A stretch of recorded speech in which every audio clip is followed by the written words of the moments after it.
السلام عليكم ورحمة الله وبركاته. أهلين وسهلين بكم في قناة اختياراتي، قناة متنوعة. اليوم حابة أشارككم طريقة عمل البخور الدوسري. اثبتي وجودك وابدأي مشروعك. يا هلا وسهلا فيك. بسم الله الرحمن الرحيم، وما توفيقي إلا بالله العلي العظيم. نبدأ درسنا الثاني برعاية متجر ساقم إلكتروني. درس الدوسري الملكي. في البداية لكي يكون معنا بخور ثابت وريحته حلوة من الأول للأخير لازم نعالج العود. لمعالجة العود نحتاج العطور الأساسية أو عطور زمان اللي كنا نسميها عنبر، حبشوش، صندل، زعفران، مستكاوي، ورد هولندي، أبو نفرة، أبو جنيه.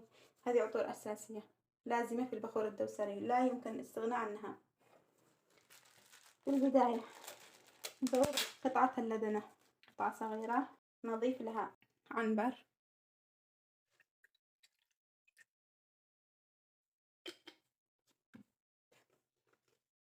حبشوش،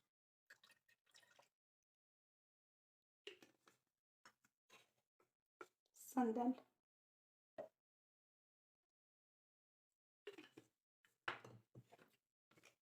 زعفران،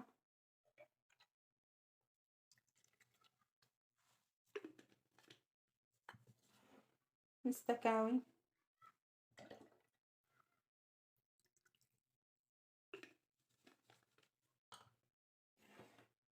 ورد هولندي.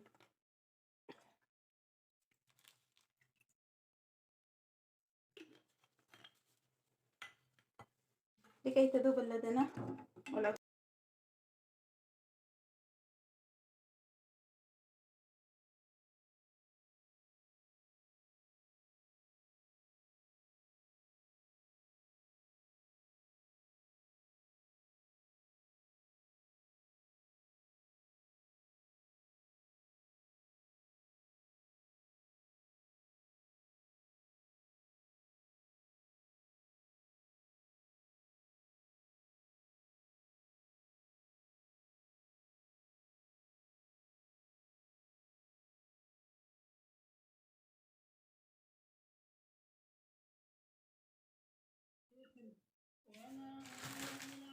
بسم الله. كيلو عود،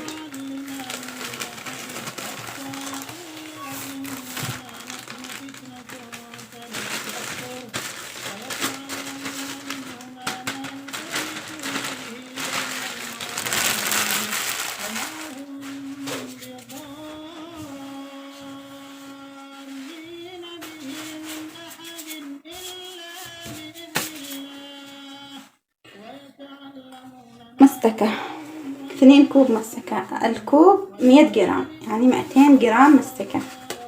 2 كوب هذا كوب. 2 كوب مستكة مطحون. 2 كوب قاوي مطحون.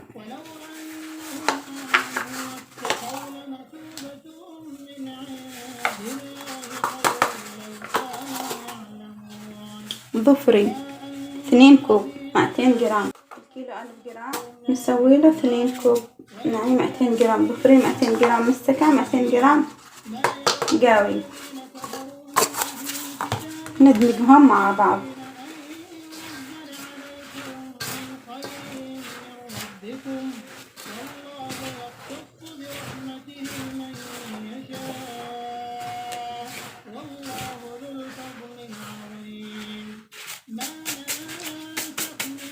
نضيف العطور المعالجة اللي هي حبشوش، مستكة اللي ذوبناها مع اللبنة، مستكاوي، زعفران، العنبر.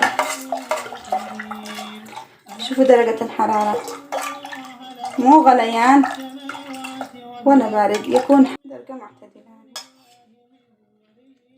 بسم الله.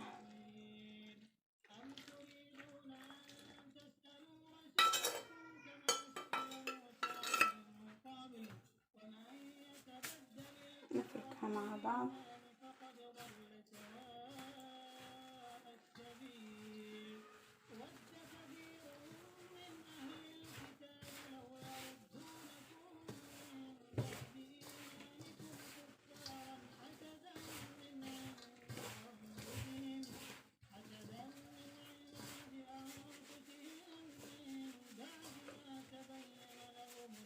نتركها فرك جيد حتى يندمج العطر مع العود مع المستكع مع القاوي مع الظفري كامل.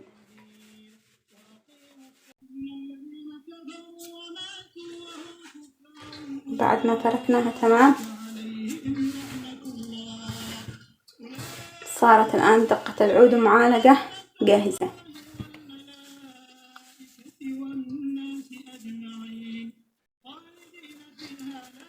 كي تضمني بخور جودة لازم تعالقي العود. الآن العود صار معنا معالق جاهز، نتركه يرتاح من 10 ساعة 8 ساعات 6 ساعات فقط، ما يزيد على الوقت ده. إذا زاد تحتاج عطور زيادة لأنه ينشف.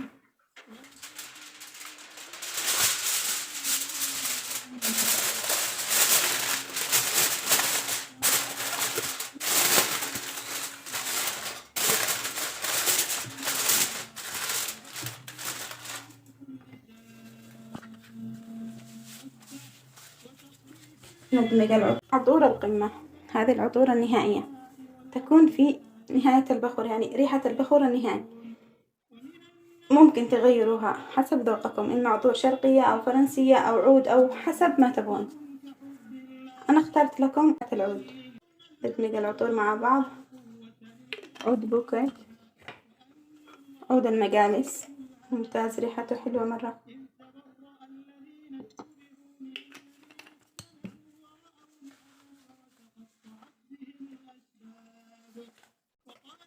عود المجالس 200 جرام.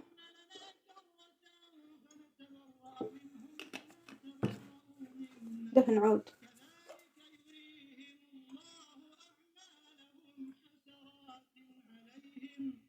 ريحة المخلط حلوة مرة.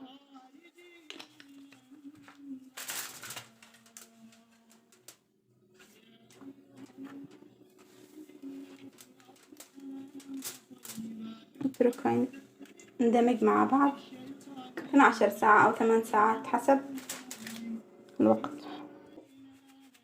صمغ عربي، أنا راح أضيف صمغ عربي. أضيف 3 ملاعق صمغ.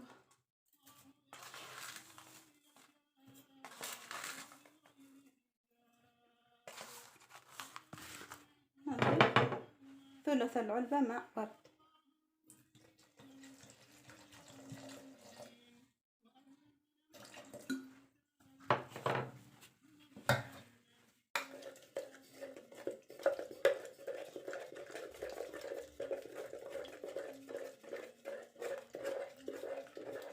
طبعا نحتاج حمام مائي ساخن، بس للتجربة الآن قدامكم راح أضيف كمية بسيطة.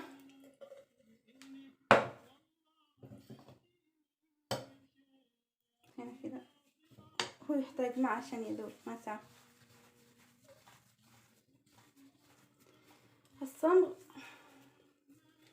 يعطي تماسك للدوسري، ما يتفتت معكم. إذا كان في شحن من منطقة لمنطقة، كان في يعني ضغط على الحبات، ما تنكسر بسهولة، ما يتفتت. إما بدبس التمر أو الصمغ العربي كذا يكون جاهز.